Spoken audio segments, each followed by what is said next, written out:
What's up guys, my name's Tom, welcome back to another video here, back to another last question mark challenge. Today we're going to drive as Lando Norris in the 25% race at the Styrian Grand Prix after his great podium at the Austrian Grand Prix last week, and we'll see what we can do as the Brit in the McLaren by starting in last place. It's going to be hard to score a podium. This can be called a last podium challenge after that banger of a podium and setting the fastest lap as well. I think I'm posting this after the real life F1 qualifying, which probably is not going to happen due to torrential rain and the thunderstorms, and it seems most likely that the grid positions for Sunday's race are going to be defined by the FP2 results. So Norris set the 8th fastest time, but due to a free place grid penalty is going to be dropped into P11 after ignoring yellow flags in FP1, I believe. But there is strategy wise, ironically we're going to have some torrential rain, some heavy rain in the closing stage. We're going to start on the softs and then on the mediums, and we'll see what we can do in these next 18 laps of the Styrian Grand Prix. We can call Austrian Grand Prix, but yeah, it's the same track, the Red Bull Ring. 5 red lights for the Styrian Grand Prix as Lando Norris in the McLaren. Can we score a podium? We'll see in these next 18 laps, and it was a good start against the 2 Williams cars and the Haas of Kevin Magnussen, as we are getting some stream of George Russell. I'll try to dive down inside. He follows me. No, I follow him because he's ahead of me. We dive on inside of a couple of cars, and we find ourselves side by side with the Geo, and not anymore. And he's still there actually. So we stick the nose in. I have to leave some room, but now we're going to make a massive dive into turn 3, and we are alongside the PA Gasly, touching a little bit the gearbox of Kimi Raikkonen, but I think there's no damage. And Gasly gets a pretty decent exit. Putting the overtake mode on this thing and make sure that we're going to make the move. This McLaren has more pace than this Toro also, and that's us into P13. So in a space of one sector almost, we made up 7th place. So it's been a successful start. It's all about these last 2 question mark challenges. Just make the moves as quickly as you can, because this is a short and sweet race. So it's like the now or never. You gotta make that kamikaze moves, and we're going to press on. So it's been a good first lap, but we must press on if we want to score a podium, which is going to be very hard, because this McLaren, in terms of pace in this F1 2020 game, is not the best thing in the world. I think it's the 4th best car, maybe level with the Renault, but the performance should be tweaked in the next patches that are coming to this game. But still streaming on. Raikkonen is going defensive, going to try to go run inside. This is a late lunge, it's going to be very hard. We locked up a little bit to have some understeer, and we leave the fight for another day, and Raikkonen gets ahead, and we have to wait for the next lap. We have a pretty decent exit. DRS now is enabled, and we'll see if we can overtake the Finn, because I'm losing too much time with this guy. So rich big overtake mode, DRS open, and we're going to make a nice dive on the inside into turn 3, locking up a little bit once again because it was a late dive, going bubble on the first sector thanks to the slipstream of the Finn, and that's us into P12. So that was a late dive. It could have ended up badly with some contact with Raikkonen, but what matters is that our car is intact, and we're going to try to chase down Lando Norris. So we have chase down Lance Stroll, I should say. Lando Norris is the guy that we're driving. There's a small train formed by the other racing point of Sergio Perez, so this can help us out to catch this train and make the move. We're going to make a massive dive bomb down the inside of Lance Stroll. What a beautiful dive that was on the Canadian. That was I wasn't planning to make that move, because that racing point has some good momentum in the straight line speed thanks to that Mercedes power, but I thought, okay, I'm going on the brakes, let's YOLO that, and we're going to make, and it absolutely paid off. And let me say again, that was a beautiful move. I wasn't planning to do that, but I'm really glad that I made, and there is a beautiful overtake. But this is the Renault of Daniel Ricciardo ahead of the Ferrari of Charles Leclerc, and one of the Red Bulls, yes, I think it is Alex Albon. As Verstappen is trying to go round the outside of Sebastian Vettel. It's really good to see these guys in front battling, because we can gain some time, but we have to clear some guys as well.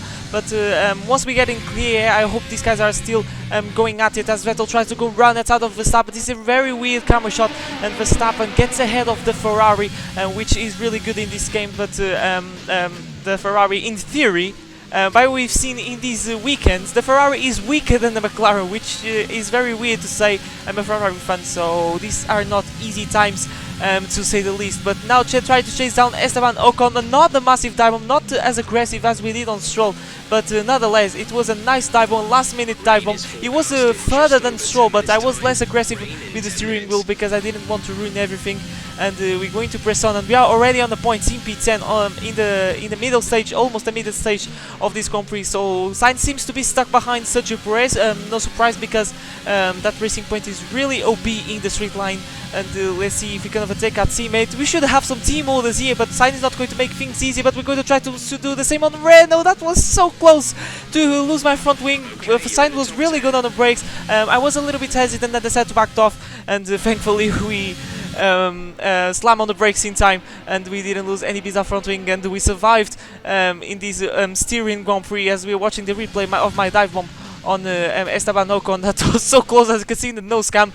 You can see that was really close to lose a bit on my front wing, and basically my race come to an early end because I wouldn't be able to move forward, and from then on I would move backwards.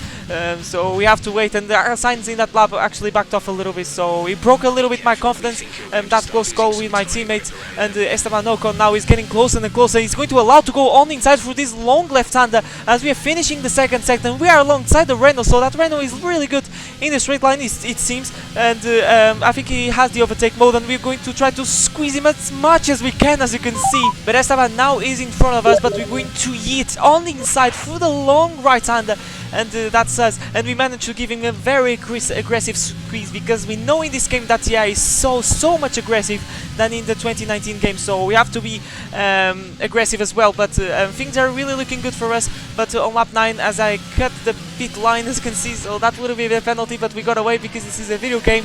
Only just managed to get the speed right in the pit lane, and we're going to pit a lap early because these soft tires were starting to fade away, and I was starting to drop behind Sainz. So I decided, okay, we're going to set the medium tires. I don't know if we were going to fit the wets or the intermediates, because we're going to have some heavy rain in the closing stages, but at the moment everything seems to be to be dry till the end of the race. I was thinking start on the mediums and then stretch till the rain comes, but I don't know, because the weather is not 100% accurate in this game. As Latifi gets in, thankfully he doesn't, we don't get held up by anyone, and we're going to overtake some guys, and these medium tires are feeling really good. So I'm thinking that the undercut is working, and it's definitely working, because we jump massively Lance Stroll and Esteban Ocon. So thinking like that, I think we're going to jump Sainz, and this can make things easy for us.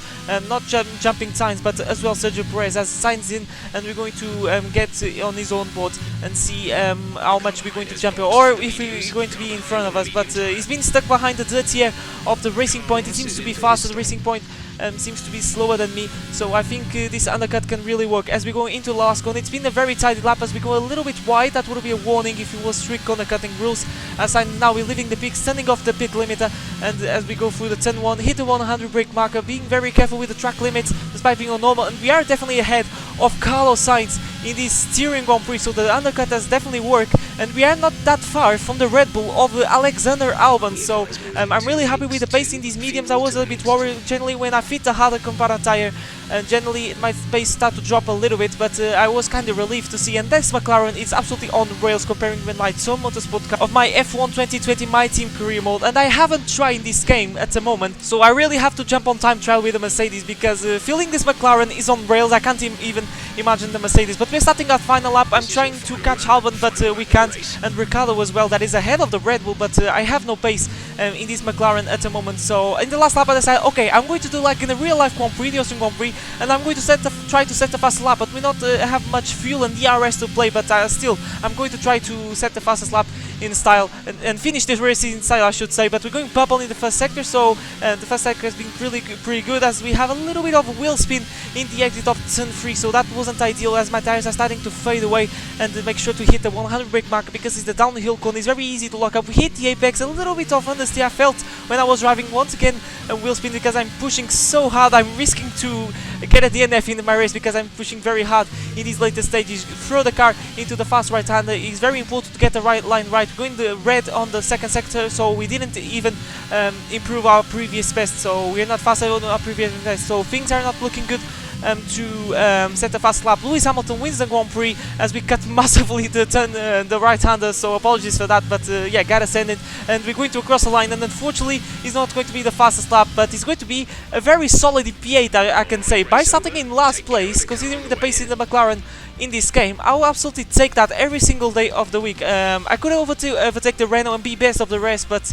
yeah, it was a bit far. Maybe I lost some time with the Raikkonen, and maybe those things could have changed. But Hamilton wins the Grand Prix with a Mercedes 1-2, followed by Bottas, and then one of the Ferraris, I believe. So tell me your predictions for this Grand Prix. I think it's going to be a wet race, so things promise to be interesting, and it wasn't one of the rails, it was Verstappen, so maybe Verstappen can be his redemption day on Sunday. So tell me your predictions for the Grand Prix, and there he is, confirmatory results, and yeah, I think it was a very solid job. We finished ahead of our teammates, so I think we do what could have done with this car, considering the position that we had started. But guys, that has been the last 2 question mark challenge of F1 2020 as Lando Norris in McLaren. Make sure to smash like, subscribe, and if you see plenty more Formula 1 content, really motivates me to make more. Make sure to share the channel because the views are not really good, especially in my team career mode. I was expecting a little bit more, so if you could that, it would mean a lot to me. And tomorrow I'm going to post the last 2 question mark challenge with the F2 cars, so make sure to stay tuned for that. It's going to be after the sprint race, and it's going to be absolutely fun, always with the F2 cars. But it's time to say goodbye, and I'll see you guys for brand new video next time. My name's Tom, goodbye.